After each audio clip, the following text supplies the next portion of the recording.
Oh, sure, sir. First of all, thank you so much for having me here. Oh, yeah, absolutely. And means a lot, to be frank. So it all started 2.5 years ago. So I thought of I'm a film fanatic. I love films, both Indian and all the local films too. I'm Marvel buff, and Christopher Nolan. I've watched quite a few films. So I always had this passion to make films, but I really don't know how. Because from where I come from, right? Filmmaking is something that's experimental. You don't have a solid success. You don't have a the end of the tunnel. You don't see that, It doesn't especially exist. in filmmaking back in India. So not everyone can do it, and that's the reason why majority of the parents, right, when their kids say, "Hey, I want to make films," they're gonna be like so stressed up because they're like they don't know what's going to happen with the future. So filmmaking is something that's like it's not commonly taught. Things are changing these days in India too, but they're not like there are schools everywhere where they teach films. It's not like that in India. So it's like a dream which will not guarantee you anything, right? So I love films, and obviously my parents are so stressed out the moment they got to know that I love filmmaking. So The Garfield shirt doesn't help. no. If you're trying to say, Mom, Dad, I'm going to do something with my life, the Right. Garfield shirt No, doesn't help. No. So and I can see why they are literally rejecting or opposing me to not do something, right? It's just out of love. They're so afraid that I could fail. Yes. Because they have not done it before. They don't have contacts in the film industry that could help me out. I'm just like, all of a sudden out of the blue, I come out and say that I'm going to make a film, and they lose their minds, which happened. So it took me so much time to convince myself, saying that, okay, I need to find another route, a different one that could let me do what I really like. But to do that, because I'm coming from a normal family from India, right? I need to make sure that I could feed my my people and all 1st. So I did my bachelor's in computer science back in India. I came here for my master's. It's a 2-year. That's the reason why I got to Carbondale, because I got admission in SAU, right? For computer science, master's in computer science, and then that's how it all began. So coming to USA, one is to make sure that I have something credible, like a master's degree, a proper job and stuff. And the other thing is freedom. Yeah. Freedom, because my parents are back in India and I could do, something, it's not silly, it's not crazy, something that I like, which will not stress them out. So that's how it all started. I came to SIU to do my master's, and while doing that, I literally, I've lost so many pounds at that time just walking in the communications building. Good. I shouldn't be even there. I'm from Fener Hall, but I spend so much time in the communications building trying to make contacts. Filmmaking, especially for a director, right? Writing is easy because all you need is maybe a system, maybe a paper and a pen, and have your own mind, space. That's it. But being a director, right? You need to have a team. Director is nothing without a proper team. So me all alone in USA, have no film contacts, no friends here that are with mutual interest, common interest and all, right? So I tried to make buddies. I tried to make buddies who are going to film school at SIU and stuff. So I made a song. Basically, it's a Indian, South Indian Telugu song. But I was able to MCM was really helpful. Antonio was really helpful. Yeah. The photography professor. He is my gym buddy.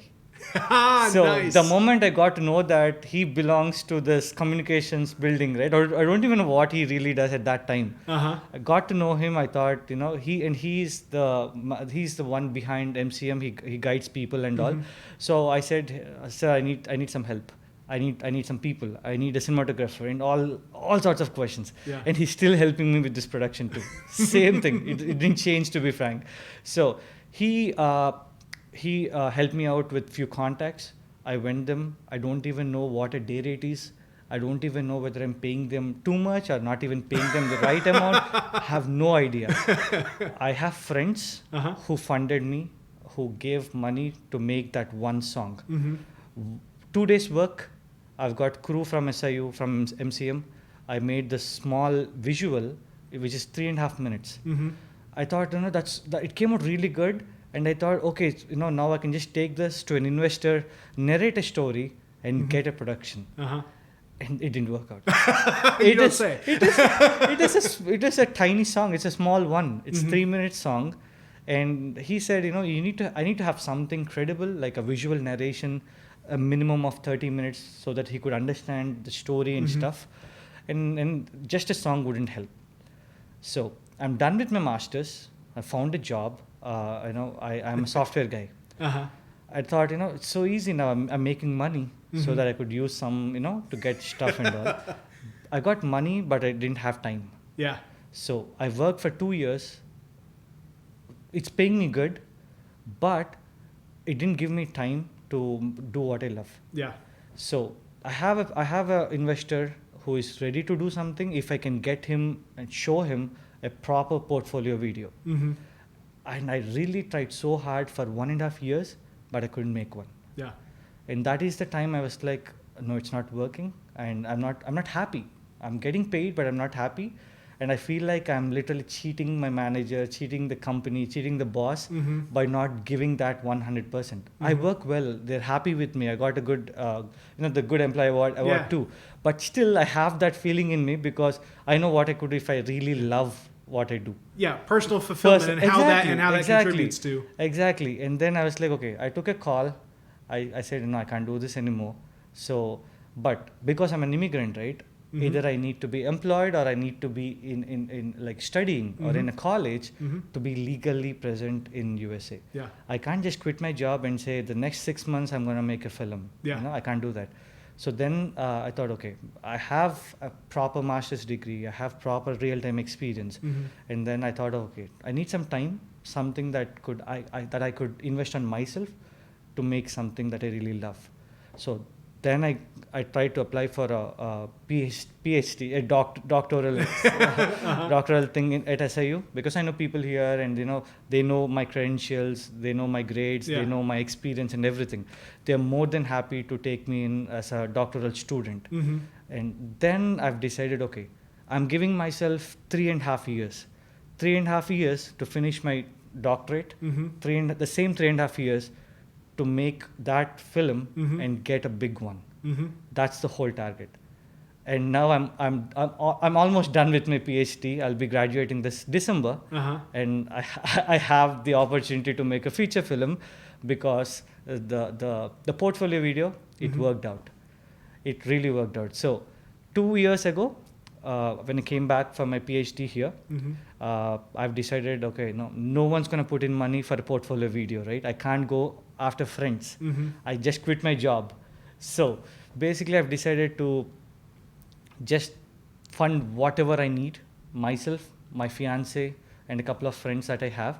We all pooled up our money together, cash, credit cards, and everything. I've written, I've directed, and we produced together a portfolio video of 45 minutes length. Oh, wow. Yep. And then just to make sure that it looks professional, it looks good, and it's just not like another amateur video, which would basically it would fetch nothing. Yes. If I can just make another video, it wouldn't help. I need to make the video that can get me an opportunity. So that really takes money, that really takes time, that really takes that good team, cast and crew included. So I finally decided I tried getting people locally, like cast, but didn't work out. Finally, I have no contacts in the film industry back in India or in USA. I'm just this one guy out of nowhere trying to do something, right? So I've texted every single actor that has a Facebook account from the film industry that I came from, the South Indian film industry. Majority of the people, they don't even check the messages, right? Yeah. So I've texted a guy called Prince. And after 3 months that I've texted him, he saw that message, he responded back, and he said, I'm interested, I would love to hear what you wrote. And that kicked it all. So I went on a 15 minutes narration just to explain him what the context of the film is, of the portfolio film is. He liked it. And then we had a 1 hour narration. I took him through the whole screenplay and everything. He said, I'll do it. I said, I can't pay you much. He said, that's fine. Pay me whatever you want. That's fine. I'm not into this for money. Yeah. Let's make something good. So I literally, I flew him to Carbondale. I flew him to Carbondale, and I have another actress. Her name is Vyoma. She's from Canada. Mm-hmm. So I flew her in. Great people, good, they're really good actors. Yeah. And then 5-member crew, including me. Yeah. I'm the production assistant, and we are the PAs, we are the ADs, Mm-hmm. we are the people that get food, we are the people that travel everyone everywhere. Yeah. And literally it's just those 5 people, and you would laugh at me if I say this now. I didn't even have a written script Yeah. for that film. But you had a vision. Everything.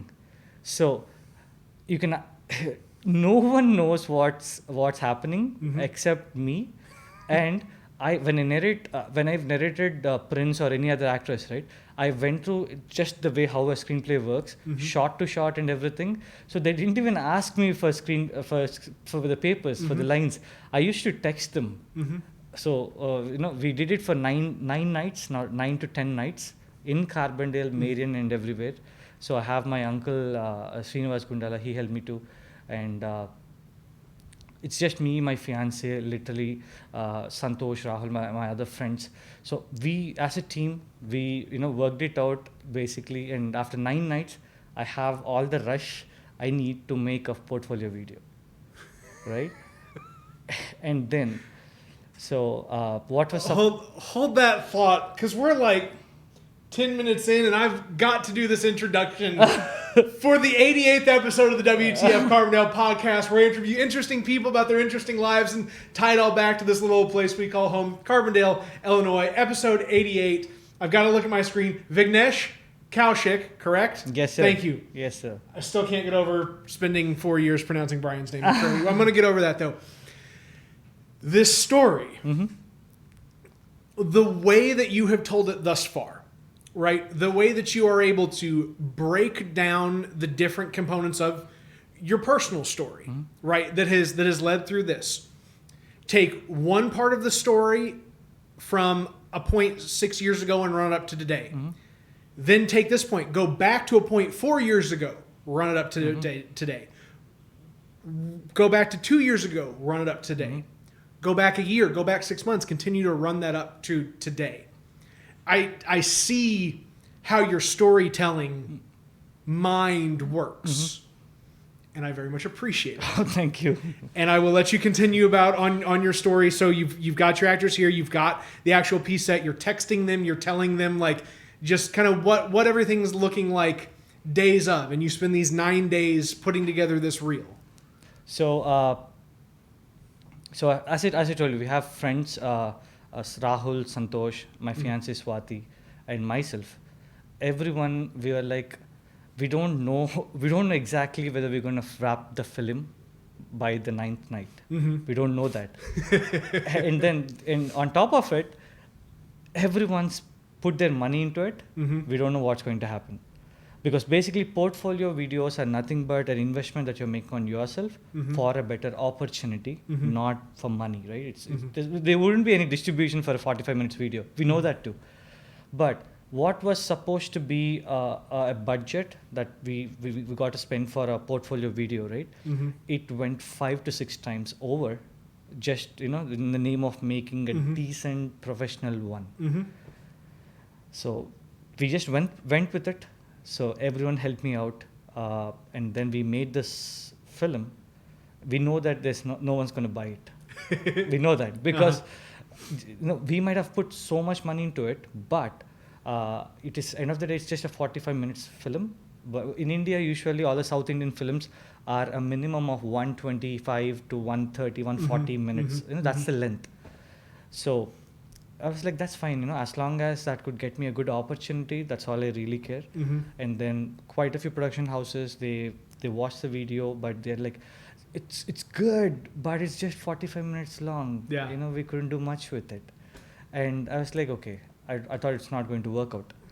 Then out of the blue, So I got to know that. This is the best part of it. I can't even let it in. This is the pinnacle of the story. Sorry. Right. Go. So out of the blue, I got to know that there is this one mega producer in the South Indian film industry. His name is Allu Arvind sir. So Allu Arvind is his name, and he's this big time producer back from the South Indian region. I would dream, to literally having a picture with him.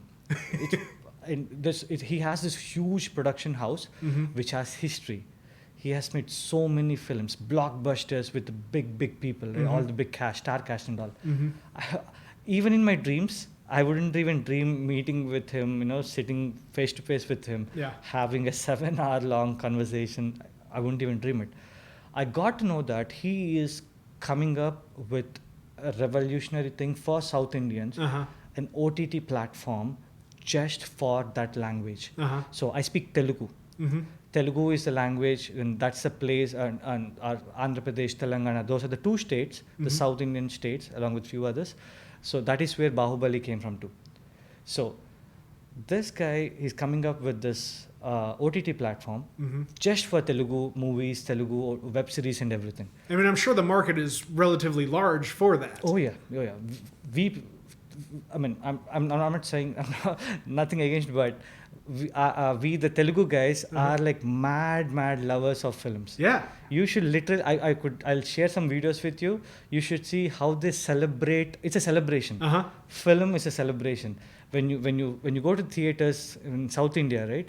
When you see in the first day, on the first day, when you have a star cast, a big cast film, people will celebrate it in the theaters. You couldn't even hear the lines. They'll be yelling. Because they're just, They're yelling the lungs out. We love films so much.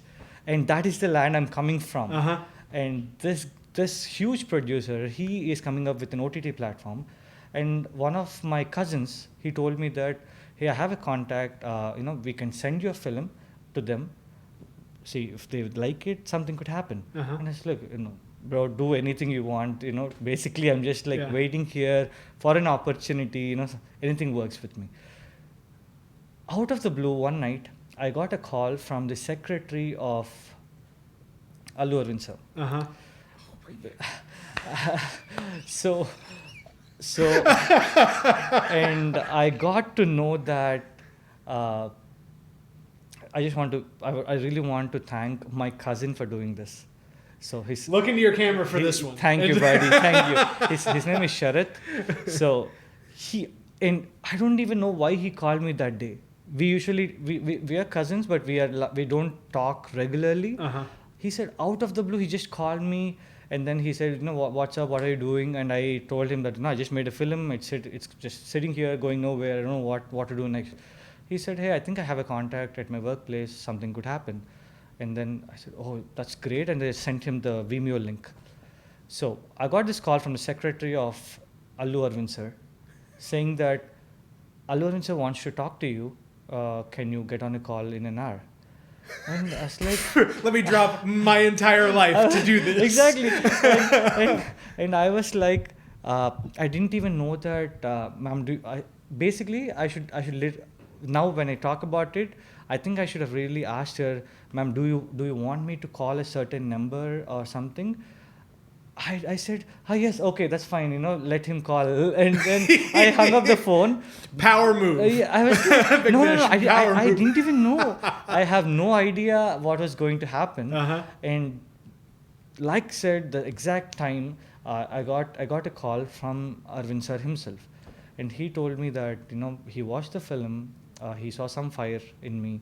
And then, obviously, artwork, he said, the artwork is not that great. I said, sir, I didn't have an art director because there was no one working on the art because, I don't even have the budget to do it. It's like, yeah, keeping that aside, I really like what you did.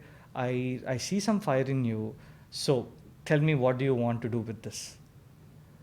So I thought of, till that moment, right? Yeah. I only got rejections because people are trying to think this as a business, Yeah. and they're saying that the 45 minutes wouldn't work. Mm-hmm. So I thought, this guy, it's the greatest opportunity that I wouldn't even dream of. Yeah. And I had this call, and I want to answer that question.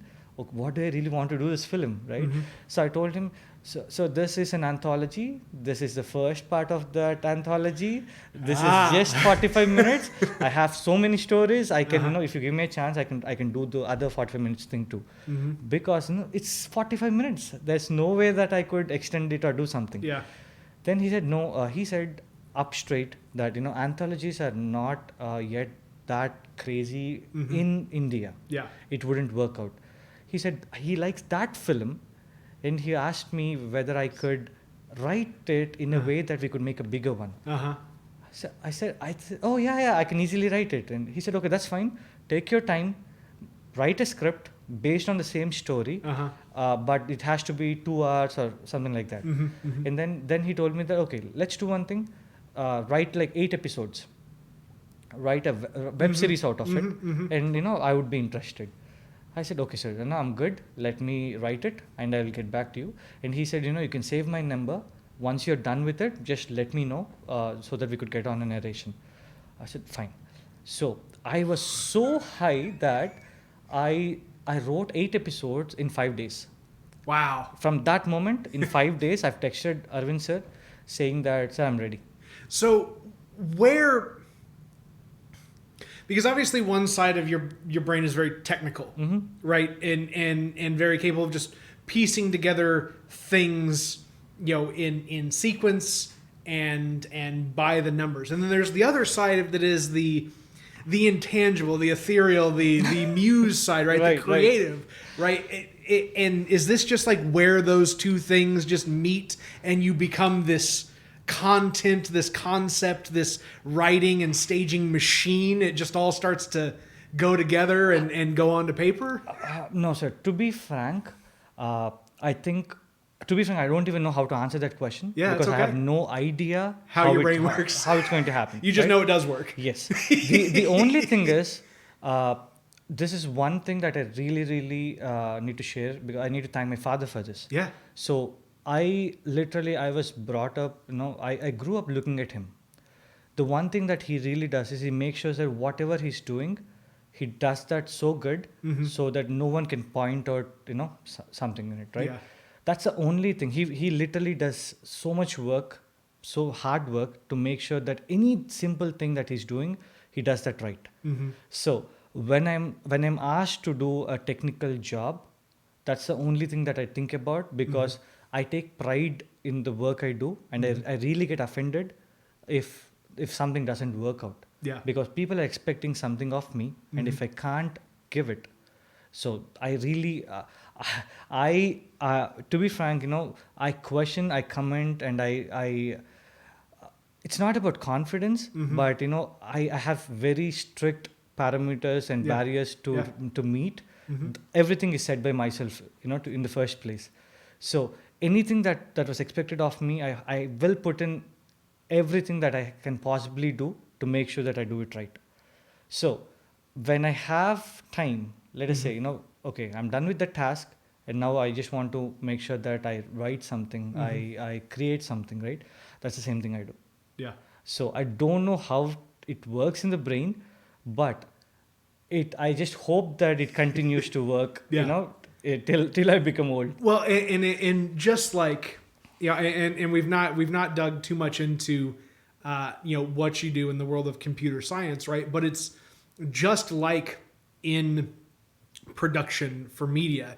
A lot of it is trial and error. A lot of it is knowing what your limitations are, but knowing that you're not going to understand what your limitations are until you hit them. Exactly. No, I totally agree with that, because I can only talk about the problems or the failures, that I've met from the experiences that I had till today.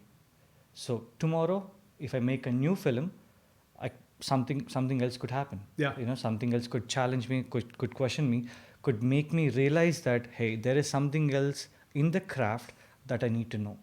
Because I haven't gone to a film school. I only taught myself by watching films, by watching content, by watching all the web series, and stuff that are local here too. So Well, when you're done with your PhD, you can start your bachelor's in, no, in film production. no more. As long as it's working organically, I really don't want to change it. I agree. I'm happy with. I'm done with my education. I'm done. So I'm telling you, right? The only reason why I came here is for films. Yeah. And of course, my fiance came here to do masters at SIU, and I thought we could just live together and then make time for the films too. So what was there anything in particular about Carbondale that stuck out as a draw to you, or was it just this was the opportunity, I'm going to take it? See, when I first came to Carbondale, Carbondale is America to me. I have no idea I have no clue how big US is, or I have no idea how whether the weather is going to work. Are there any other states which are like always sunny throughout the year where we could ride bikes on? Yeah. Coming from India, right? We are. I'm literally a bike guy, and then I don't. When you say know. bike, you mean motorcycle? Yeah, correct? Motorcycles. The people can't see Exactly. that the one tattoo I have. It's all motorcycles. Exactly. I'm a Triumph guy, and so I don't know if you're. So I don't know anything. So I got my admission here. SIU is America for me. Carbondale is America for me. And the first time I experienced snow, right? Carbondale is like beautiful. And why is it so cold? No. So that's it. No, I'm not saying that I'm limited, but this is my world. Yeah. I came all from India to here, and this is my home, my second home, to be frank. Yeah. And then after doing 2 years here, going out for 2 years of work, coming back for 3.5 years, right? I could say I've spent like 5.5, 6 years just in Carbondale. Yeah. So this is my place. Well, and it's I like that you touch on the concept of Carbondale being America for you, because there are generations of international students that have come through Carbondale, and to them, this is America. Oh, yes. Right. And I think I talk to folks and I try and connect that Carbondale is very much representative of a broader America in terms of everything from traditional rural values that may exist in a different time to the challenges of modern liberal thinking and people looking at the future, to people that are just looking at the U.S. as the shiny sitting on a hill where they can have, as you've described, a particular kind of freedom that they may not find at home. And it's not necessarily this flag waving, eagle flying freedom as may be described by a typical person in the States who was born and raised here, but a freedom of you get to make that choice as to whether or not you do or don't pursue something, and your failures and your successes you get to own, of your own accord. But you also obviously understand that there's more than just yourself that has to help to get you there. Oh yes. And I'm not even kidding, sir. For every day that I've been here, like for 5.5 years in Carbondale, not once I had a bad experience. Yeah. Every person that I met, they were so sweet. They offered help. They took me in as a family, to be frank. Yeah. And I could proudly say that, because there's nothing to even hide or nothing to even sweeten it up. Yeah. Not once I had a bad experience in this town. Yeah. So I work for graduate school too. Every person there, they treat they treat all the international students, not just me, like a family. Yeah. And even the people, when we go out or obviously, filmmaking, that we need so many people you gotta be to realize a dream, Yeah. right?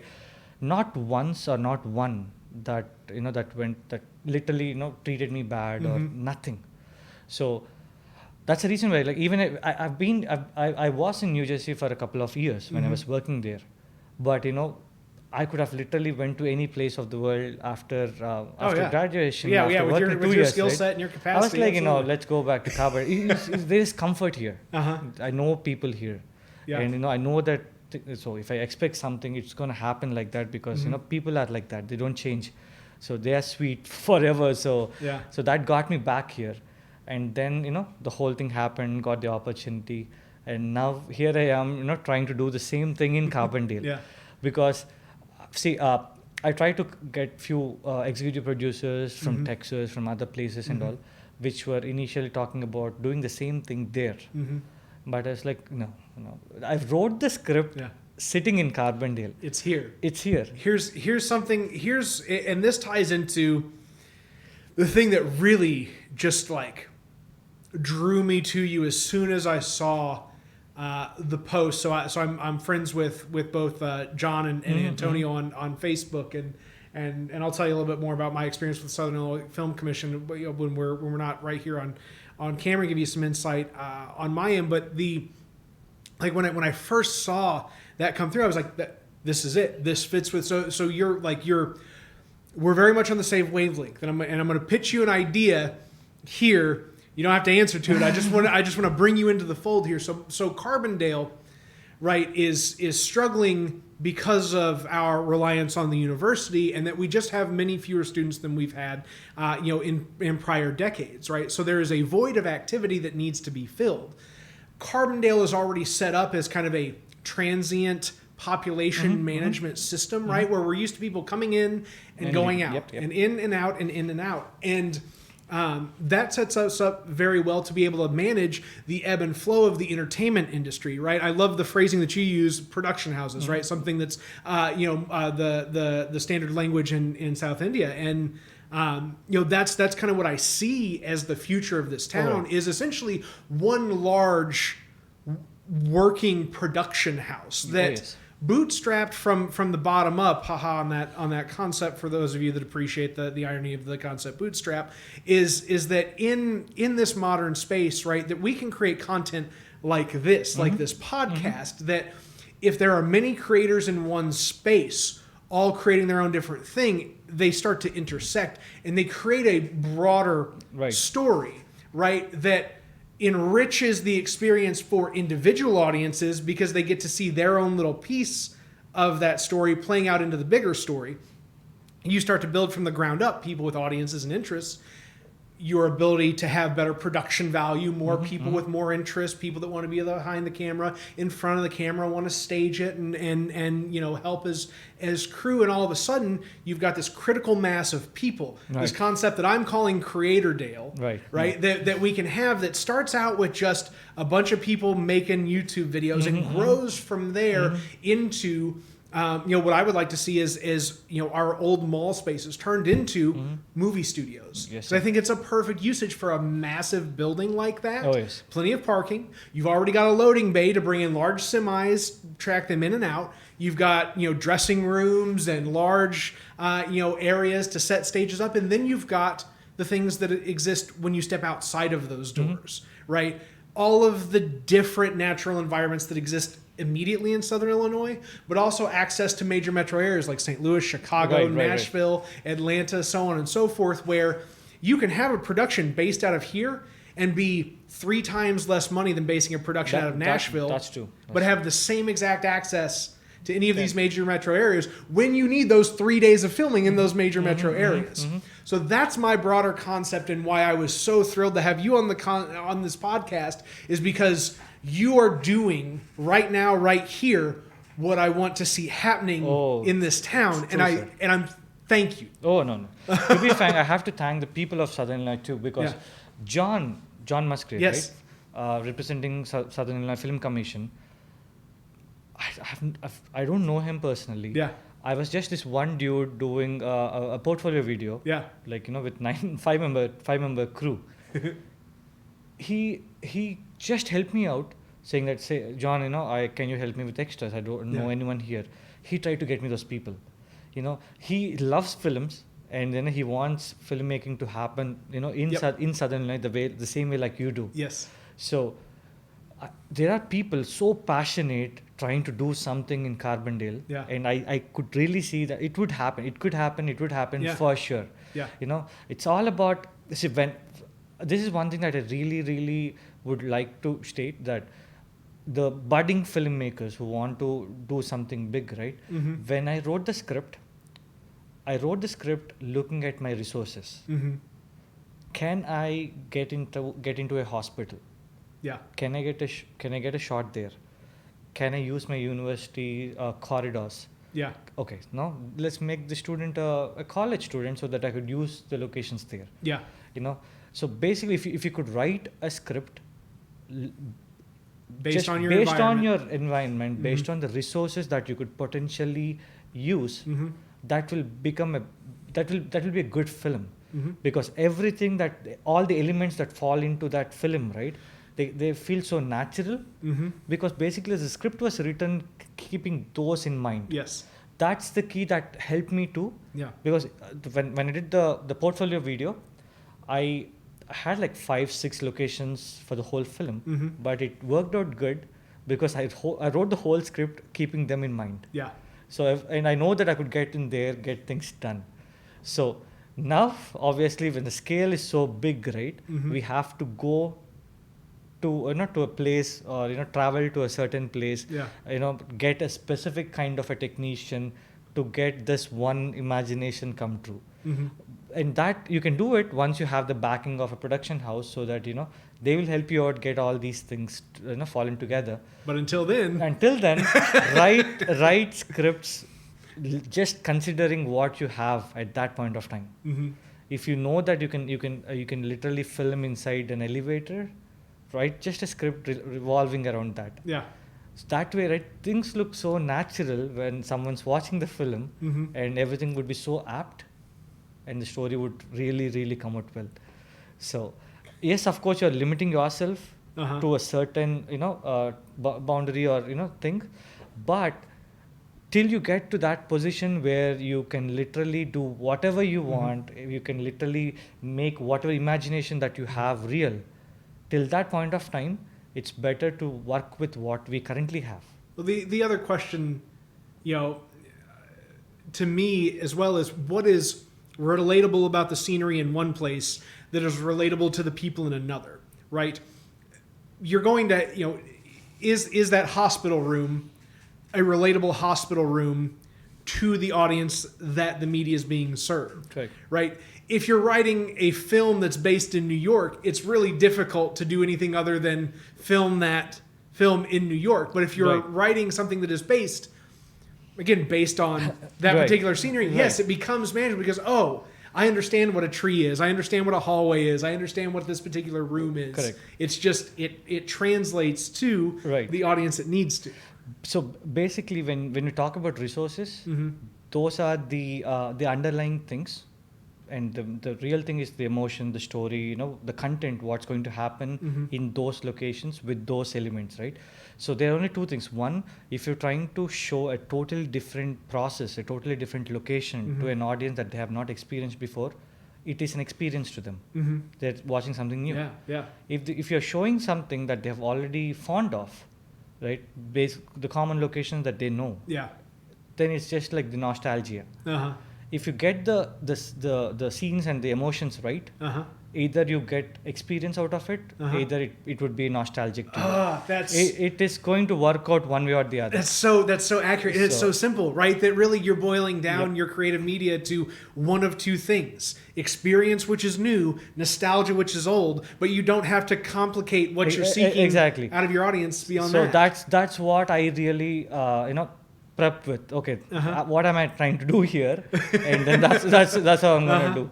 So this film, it's a story of the current film that I'm about to make Uh-huh. in Carbondale, right?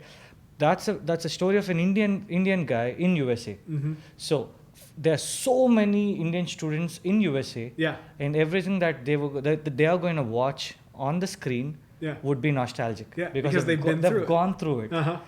And all the Indians in India, it would be an experience, Uh-huh. because, oh man, this is how the US is going to look like. This is how the things are going to be like. Uh-huh. So Uh-huh. it works both ways. It Oh, works that's both so ends. good. So That's so good. so it's going to work out. So as long as we stick to the script, Uh-huh. make sure that we get writing is one thing, making it real Yeah. is the other thing. Yeah. If you can get that realistic thing as close to the written one, Mm-hmm. that's going to work out. And end of the day, people might like this story, people might dislike the story. That's a different thing, right? Yeah. You write another story for the second film, we don't do the same thing again. So we'll try to impress or get a larger audience for it. So it's weird, to be frank, to be Mhm. even sitting here talking about all these things, Yeah. because even the portfolio video, right? Mm-hmm. That's the only film which is not even out. Yeah. Those people saw it. They said, "Hey, we're gonna make a bigger film. Let's make a bigger film based off the same story, right?" Yeah. And now I'm about to make a bigger one. And to be frank, I really feel that I would, I see, talking to you or doing a podcast or anything would be good after I finish the film. Yeah. And then people see it, people watch it, and then I feel like, okay, I've accomplished something, something big. Obviously, from where I came from my current situations and all, this is big. This is massive. This is not even big. Yeah. So, making sure that I go through the 35, 40 production days and get a solid output out of it. That's the key. That's the main thing that I'm really focusing on. Yeah. Because just trusting me, there's so many people coming in from different parts of the country. The mail is coming in from India. So I would love to have people just around me who have that experience, that interest in filmmaking, so that I wouldn't even need to get people from outside, right? It's going to work. But right now I have a solid team, really good people, really passionate, and they're more excited than me for the project. And I really want to make sure that they are comfortable in Carbondale and they experience Carbondale too, and then make a good film. So have you had leadership roles in your professional life up to this point, or is being the director, among all of the other roles that you play, right? But is this one of your first big management lifts as well? One of your first times not just contributing as a member of a team, but really being that project lead? So in my professional career, I just worked as a software developer for 2 years. Okay. So I have a manager, and that's my first job. Right? I learned stuff there, and I'm a software developer there. But it's not like I didn't lead anyone. I was learning stuff and making sure I'm delivering things there, right? But filmmaking, when you become the director, right, that will change you as a person too. So that will build up your confidence. That will, you're going to lead a team of 20, 25 people, 30 people, depending on what kind of a budget it is. You have to work with people. You have to talk to people. It's your necessity. Because I have written a script, and now I have 30 to 35 people coming in, believing in that, and trying to help me, make it real. Yeah. See, paying a crew person, that's the minimum thing, right? Yeah. But inspiring that crew person. Exactly. You have to inspire them to make sure that they go that one extra mile for you, to make sure that everyone, whatever work they're putting in to make sure that the film comes out well. Yeah. Not to make me happy. Right? And I would only be happy, right, if the film is coming out good. Yeah. So when I have these people, see, I have now my DP. His name is Adam Chapman. You should literally talk to him. He's he's so much more excited, so much more looking forward for the project than me. The moment I got him on board, I felt comfortable, right?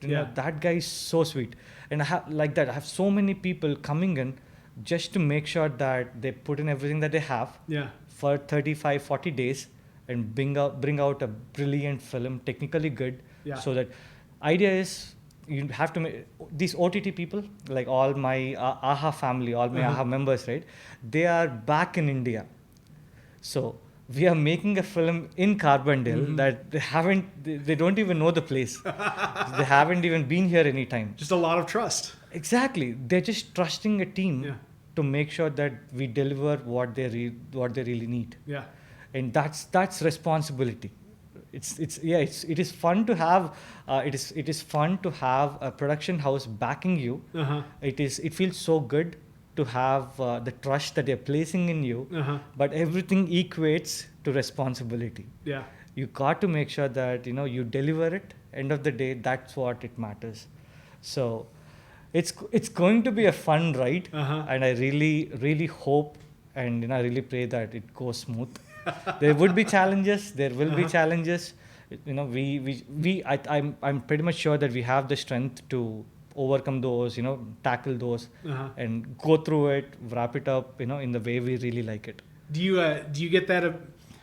Is that ability to manage the responsibility, right? Because it's one thing to want to be, hyper adequate in the job that you do, right?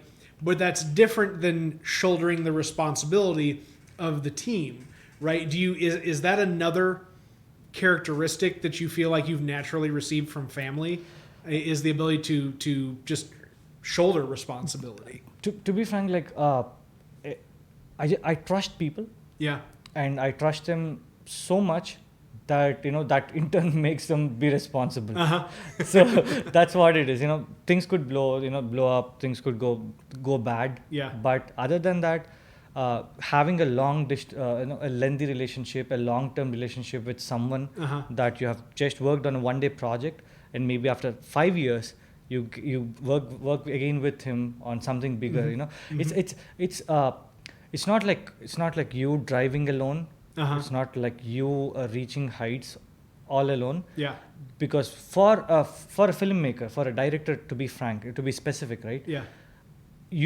I'm here because of the team that helped me out in my first thing. Yeah. When I made that 3-minute song, 20 people, 20 friends, they've just put in like $100, $50 and all to make sure that I make it. Was that the very first piece of media that you ever created? Here in USA. Okay. I did a short film in India, but after coming here, that is the first thing that I've ever done. And then, my friends helped me out, just giving me like $50, $20, $100 and all to make that happen. And, I'm here about to do a big project. It's only because of them. Yeah. And the crew that I worked with on that small video, right? And then I did this, the portfolio, and I worked with a different team on that. And to be frank, I feel so proud and so happy to share this with you. So my fiancée, and then there are 2 other guys that helped me out in the whole production thing. They didn't sleep. They were with me all those 9 nights. Yeah. And it's not that they're going to have a credit on for the film, right? We didn't even have this IMDb thing for that. No IMDb, nothing. We were just making a portfolio video. Yeah. So there is this guy called Rahul. There is this guy called Santosh, which I've met after literally I met them after I came back to SIU. And now, the protagonist's name of this big project is Rahul. And then his closest friend, the other important character's name in this film is Santosh. That's a very mindful way to give credit to the people that help you to get through the different steps of. So that's what I really feel about them. That's how high I feel about them, because they helped me out. And then obviously without family we couldn't do anything, right? And I have a beautiful fiancée that takes care of me and all this stuff. So, and she literally, it's like the other way around. I didn't get her gifts. I didn't buy her anything. She put whatever she had into the film. She's like an she bought you, not the other way around. Very exactly. She's like the official investor, one of the investors for the portfolio. But I would love to work with people, new people. So the moment you meet a new person, you are getting a new story out of him. You're getting to those things in life which you have not experienced before. There's a good chance that you could find something motivational, something inspirational out of every new person that you meet. I would love to work with new people here, make sure that I go on through this journey the way I want to, the way I intend to. So I think you're going to, man. Oh my gosh, this is good. We got plenty more time. It was like we have gotten so much quality conversation in the time that we've already been here. I was just like, wow. I'm really just blown away by it.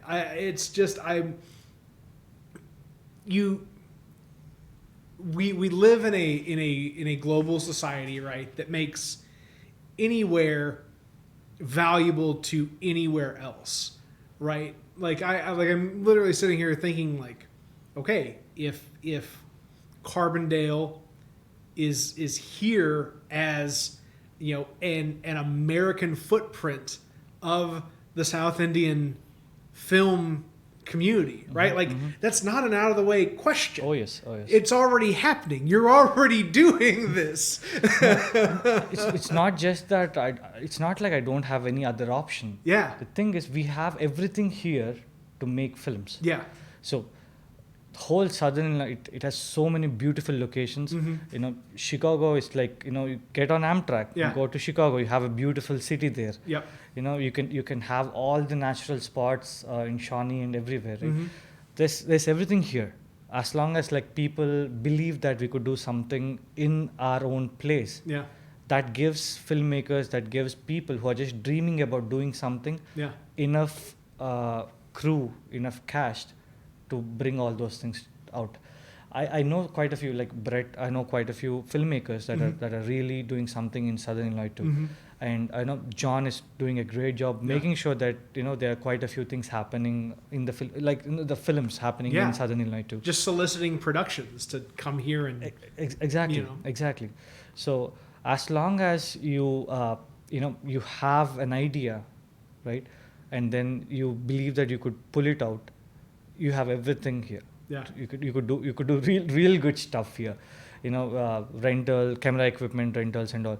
You know, I would, to be frank, I would love to have something local so that, you know, we could do things, because we also have a university and all. Yeah. But majorly all the film students of SIU, they can just check out equipment from SIU. Yeah. So that's the reason why there's no other place where the other filmmakers can rent things out. Yeah. So if I have to do something, I have to either go on like Lenspro to go, borrow lenses, you know, all these websites, or, you know, drive to Chicago, St. Louis. Yeah. Have to go out to get stuff in. Yeah. So I mean that's smart. I mean that is one of the things that we are missing is that, and the tough part about it, right, is which comes first.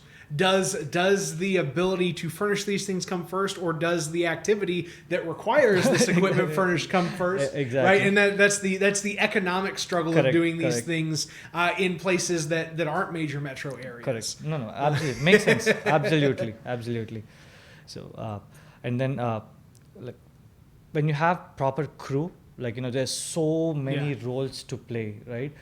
Starting with gaffer, key grip, you know, art direction, hair and makeup, and special effects makeup, right? There's so many things that a filmmaker needs. And, you know, if people just have that belief that, you know, we could do something here. Yeah. And obviously, they pick up with time. Things will happen with time. You know, there'll be so many more productions coming into Carbondale with time. Once we get to that stage where you need a crew and they are just local to you, that would help productions too. Oh yeah, because you could turn and burn over and over. Exactly. Again. Yep. No, we don't need to. So the accommodation is already taken care. Yeah. Right. You could literally. End of the day, if I am spending money for accommodating a certain person coming in from outside, that's like I'm putting in money for him. Yeah. If that guy is a local, right, I could pay him better. Yep. So he gets his rate, and also because there's no accommodation here involved. He already lives here.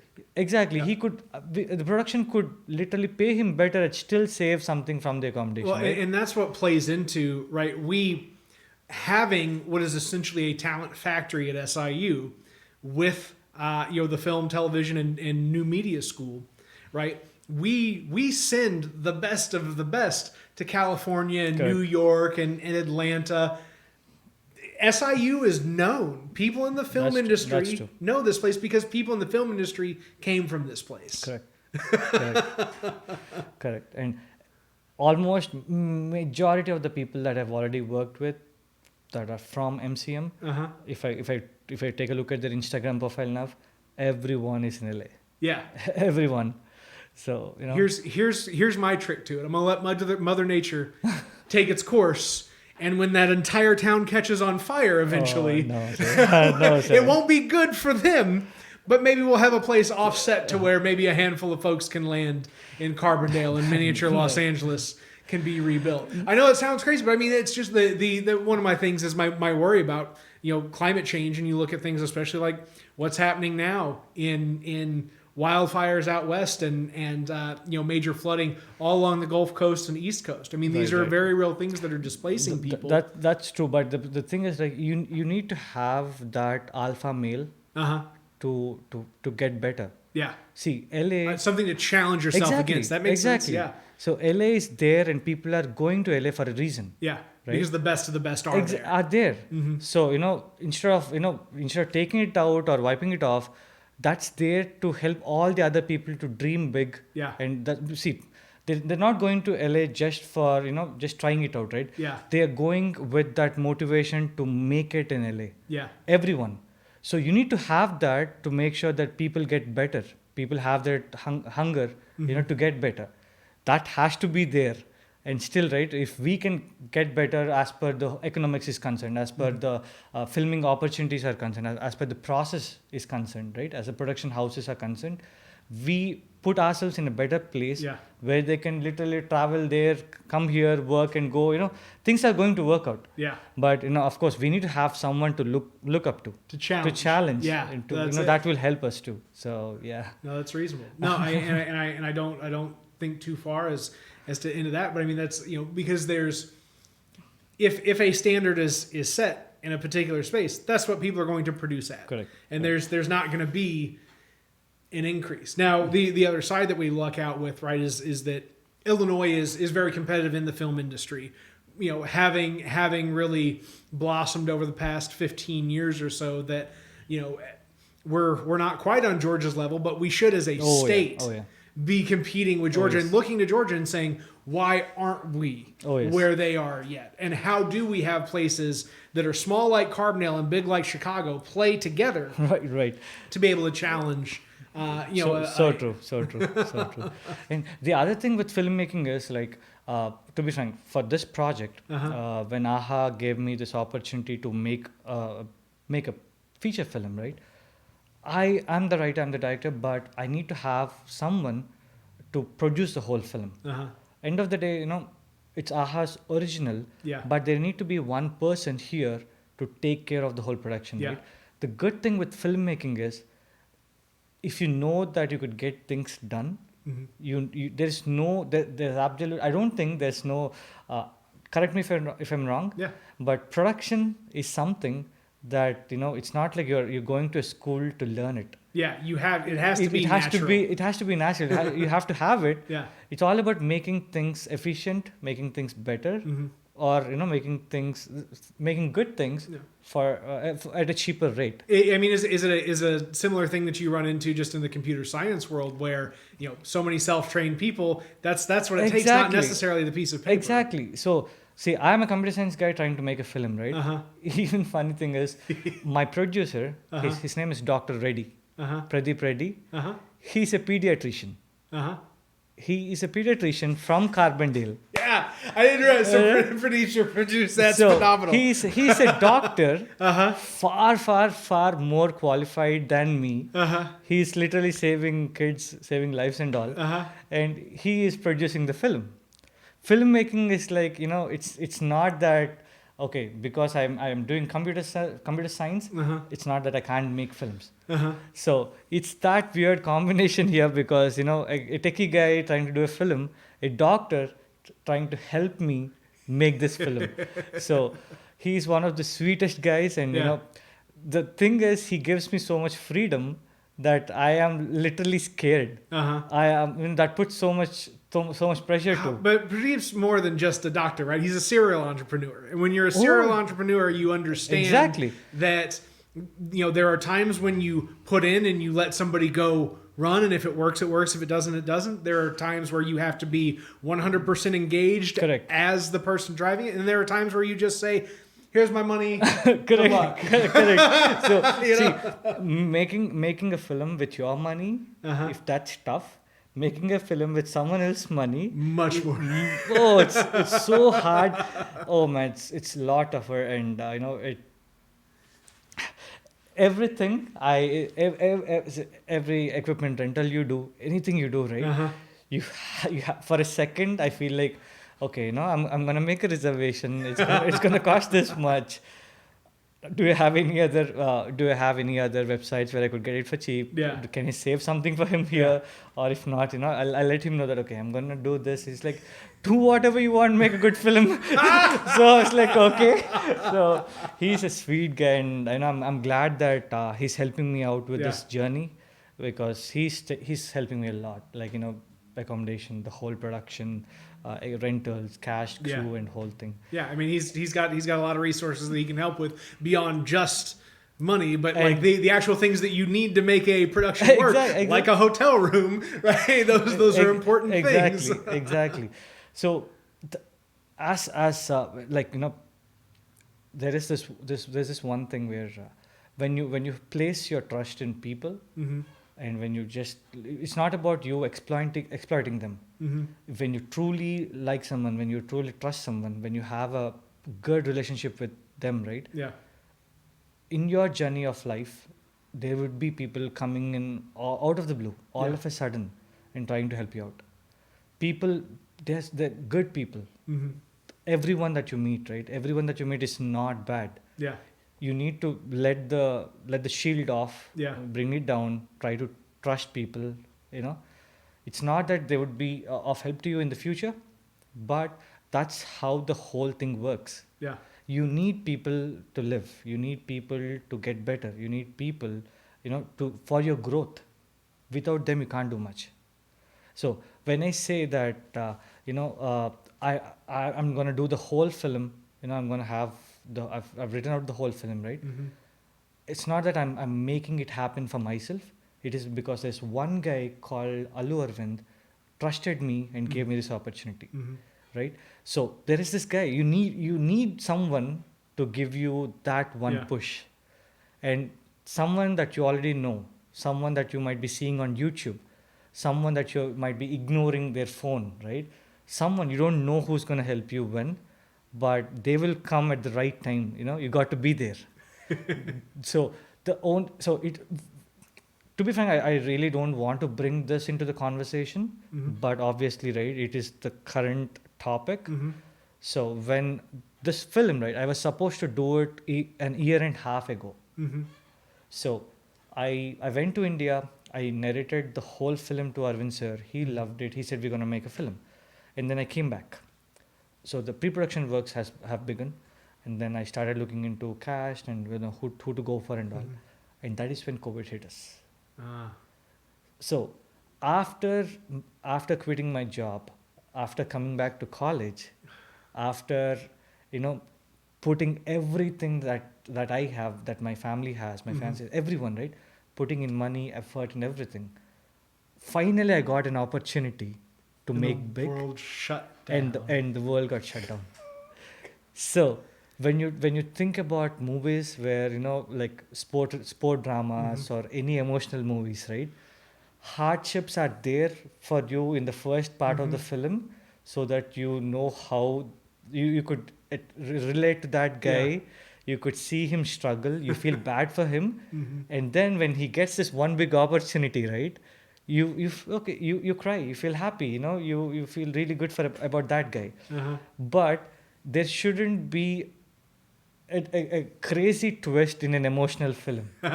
Emotional films are meant to be steady, or just like one directional, where it's like a graph, right? This guy struggles. At the end of the film, he has to succeed. But when you encounter something that is like that's gonna sweep the whole world underneath you, still you got to stay firm. So I was so depressed. I was really, really in that stage where this is what I'm going to tell. The most difficult thing is not rejection. It is uncertainty. When you succeed, that's great. When you're rejected, you try to see why what's the reason behind the rejection, and then try to improve, or try to give another try. If not, there's another film. If not, there's another producer, right? So rejection is also good, but uncertainty, right? I have the opportunity in front of me, and I don't know when it's going to happen. I don't know if I have to go do something else. I don't know if I get another opportunity from a different producer, should I take it? We don't know it. it's so hard when you're in a situation where you can't make a decision. Mm-hmm. It's better to make a bad one, better to make a good one, rather than just staying there thinking about it, not making a decision because of the uncertainties. COVID was that. I got the greatest opportunity. I got that one big successful climax of the film, but then COVID came in out of the blue, and no one had no clue what's going to happen. Yeah.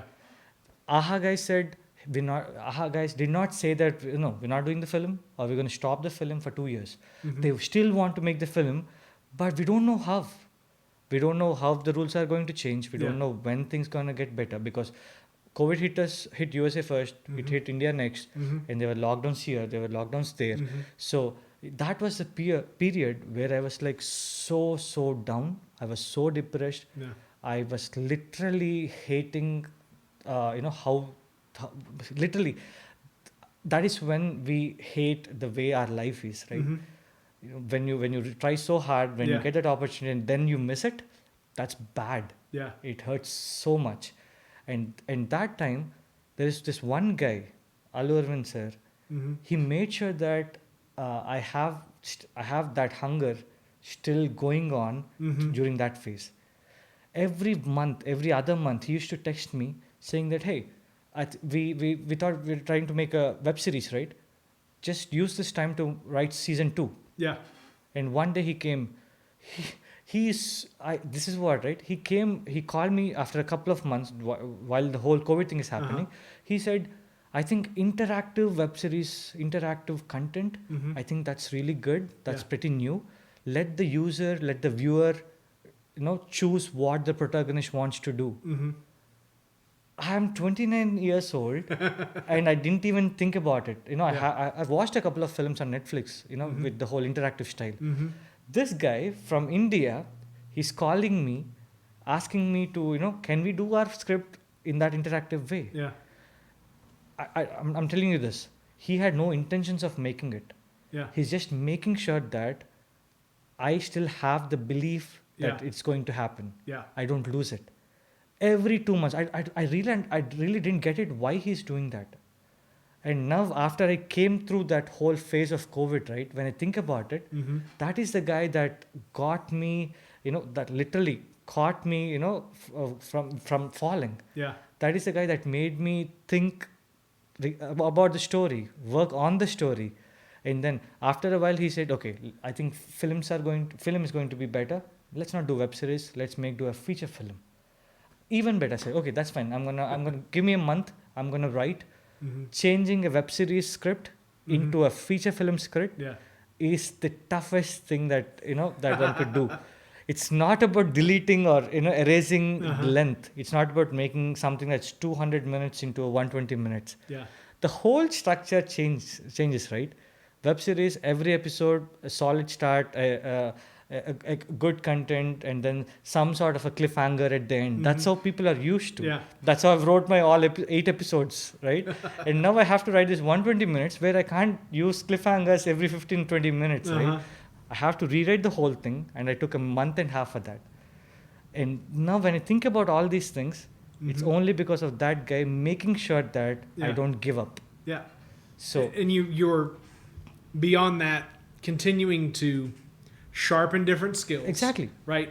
Broaden your mindset, because now, why just throw 2 years away on worrying about the one project when, if this was normal times, you would have done the one project and then been on already thinking about the things that he's asking you to think about. Exactly.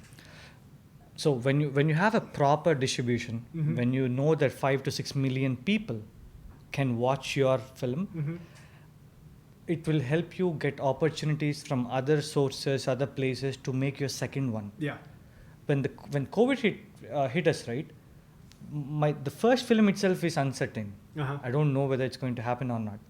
Just forget about all the things that would happen after it gets released, right? He made sure that I'm stuck with it, and he made sure that now once things got better, once the vaccination rates are going better, right? It's like, okay, no, let's resume it, let's do it. It's just that one guy from India, and I'm a stranger. I'm not even kidding. I'm a stranger to him. he doesn't know me. But he knows you at the same time. Exactly. Because at one point in time, he knew somebody like you, or he was that person like you. Exactly. So when I told him that, after those 5 days of spending writing a script, I texted him saying that, sir, I'm ready. I'm done. He sent me like a 1,000 words message or something. It's like a paragraph. He sent me that. He took all the time to convey that writing is the most important thing.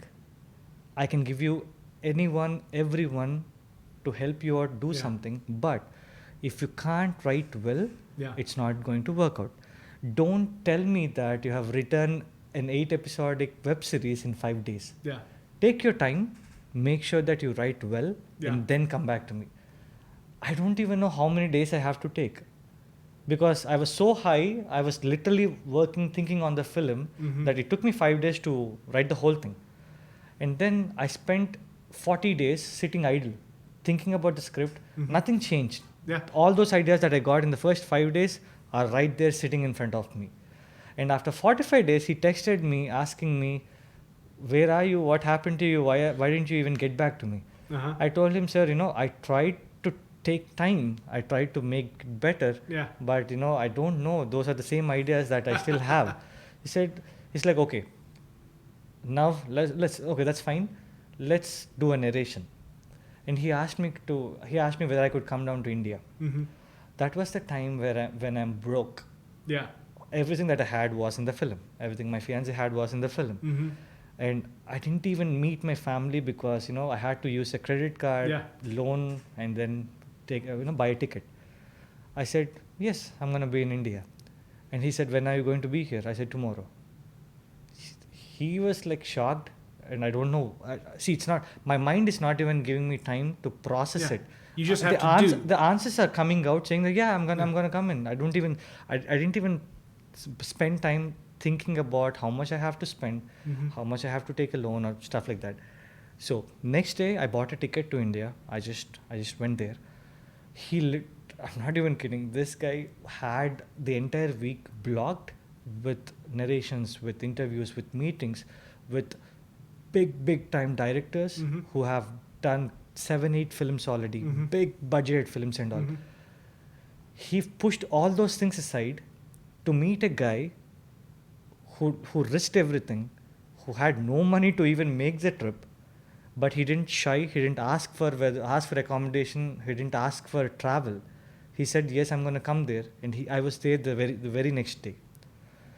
And that is what I think he got connected to, because he was that kind of a guy. He's that kind of a guy. He did the same thing. He risked everything in his time, in his primes, right, to get something.